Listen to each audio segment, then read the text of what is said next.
Partner, good evening! Yes, magandang gabi rin sa ating mga kapatid na nanonood ngayon. Ano bang baon mo para sa atin ngayon, partner? Siyempre, ito top 10 sa trending topics sa Yahoo ang video na ito. Medyo masela, na? Oo, okay. Sige, pakita natin. Alam mo, ang update dito, partner.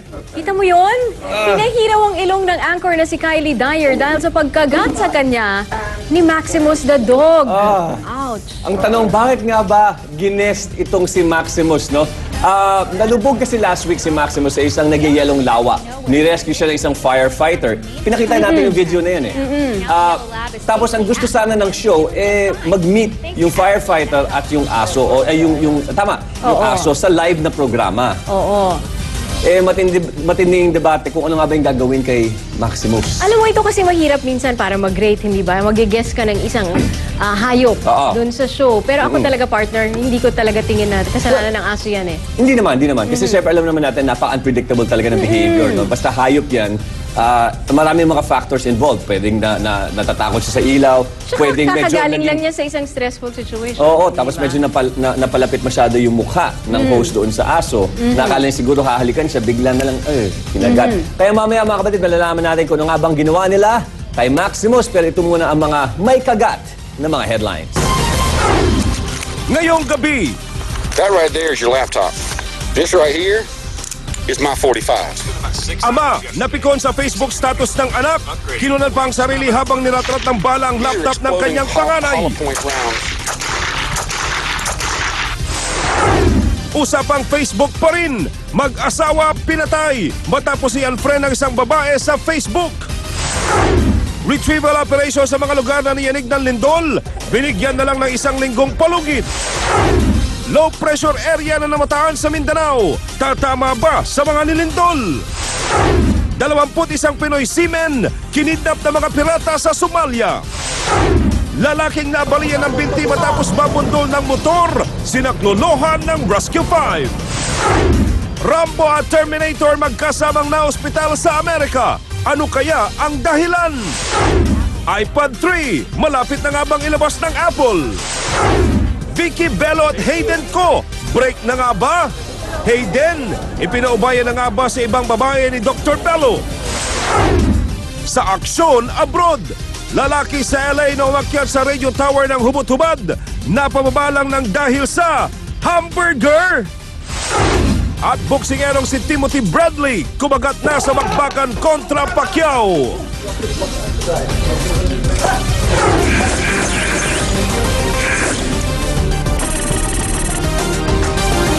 Matindi ang hamon ni Pangulo Aquino sa DPWH. Sa loob raw ng 7 araw, dapat na isaayos ng ahensya ang mga kalsadang giniba ng lindol sa Negros Oriental. Dahil daw kasi sa dami ng nasirang kalsada, apektado na ang takbo ng ekonomiya ng probinsya. Pero partner, ito yung tanong ngayon, no? Magagawa naman kaya ng DPWH ang hamon? Narito ang report.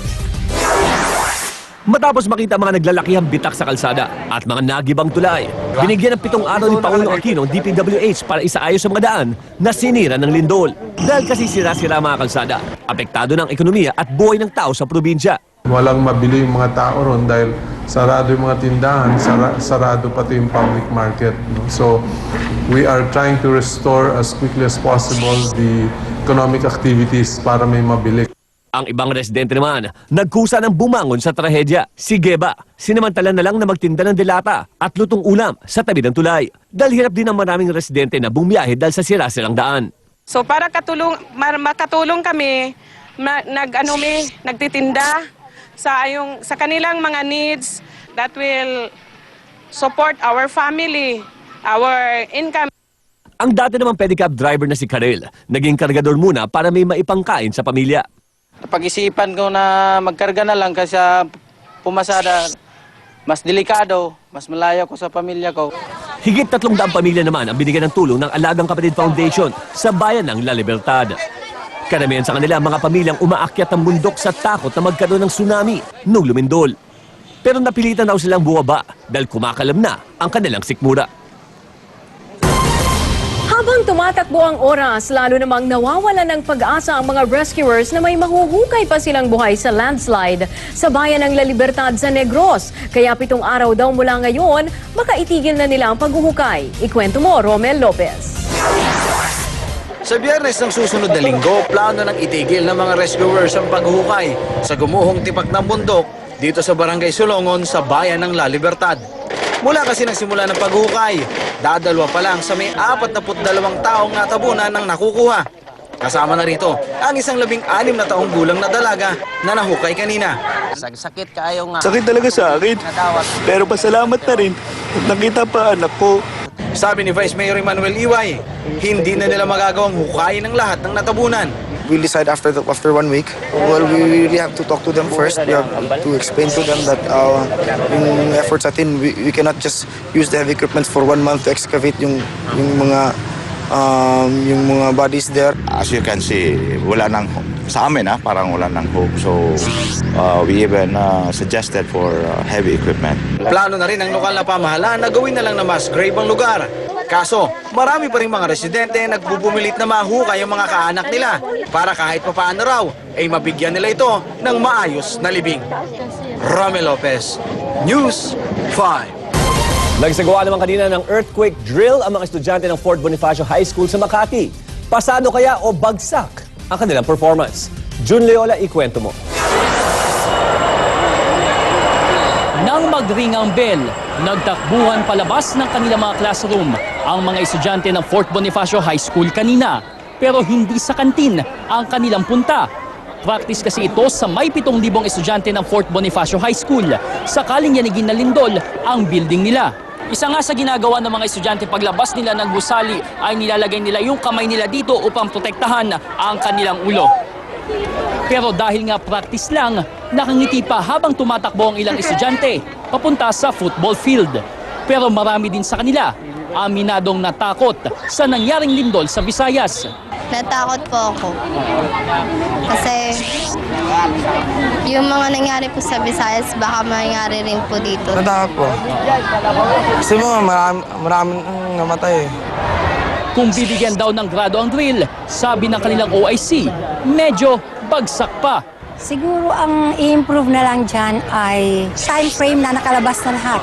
Yung wala nang natitira sa classroom. If we can improve it yet to 3 minutes so that in case the calamity arises, mas mabilis. Kailangan ng disiplina sapagkat ang buhay nila nakasalalay dito. Bukod sa Fort Bonifacio High School, simultaneous o sabay-sabay ding nagsagawa ng earthquake drill ang may 37 pang eskwelahan sa buong Makati. Juleola, News 5. Matapos ang lindol at landslide, meron namang low pressure area na namataan sa bansa. Sana nga lang daw ay matunaw ito dahil delikadong magdulot ng landslide kapag naging bagyo. Ang update sa LPA na yan, ihahatid sa atin ni Marga Vargas.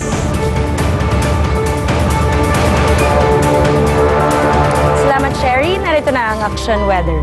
Malabong maging bagyo ang low pressure area sa silangan ng Mindanao pero tatambay pa rin ito sa Pilipinas at magdudulot ng malalakas na ulan sa buong weekend.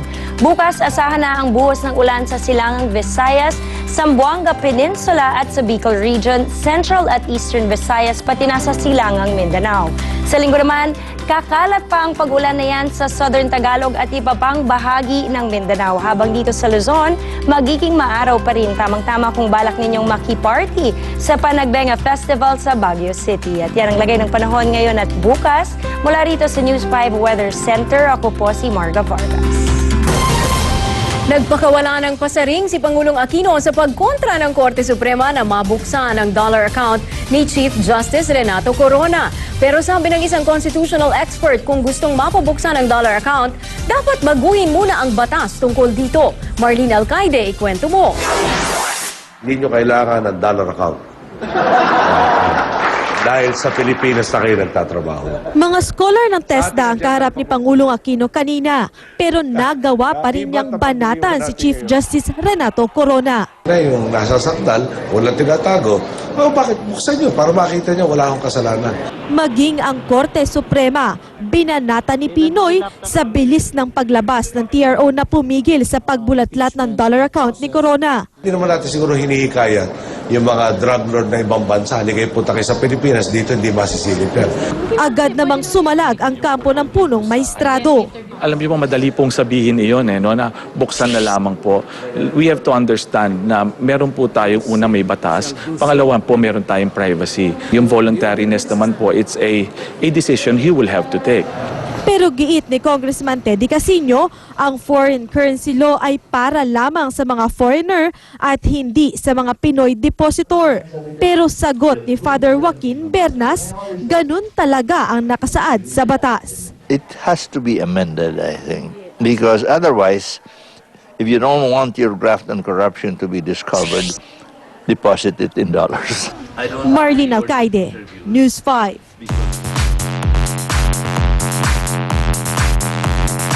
Sa ating pong journalismo question ngayong araw, tinanong natin ng mga citizen journalist kung pabor silang baguhin ang batas tungkol sa pagbubukas ng dollar account para lang makita ang laman ng dollar account ni CJ Corona.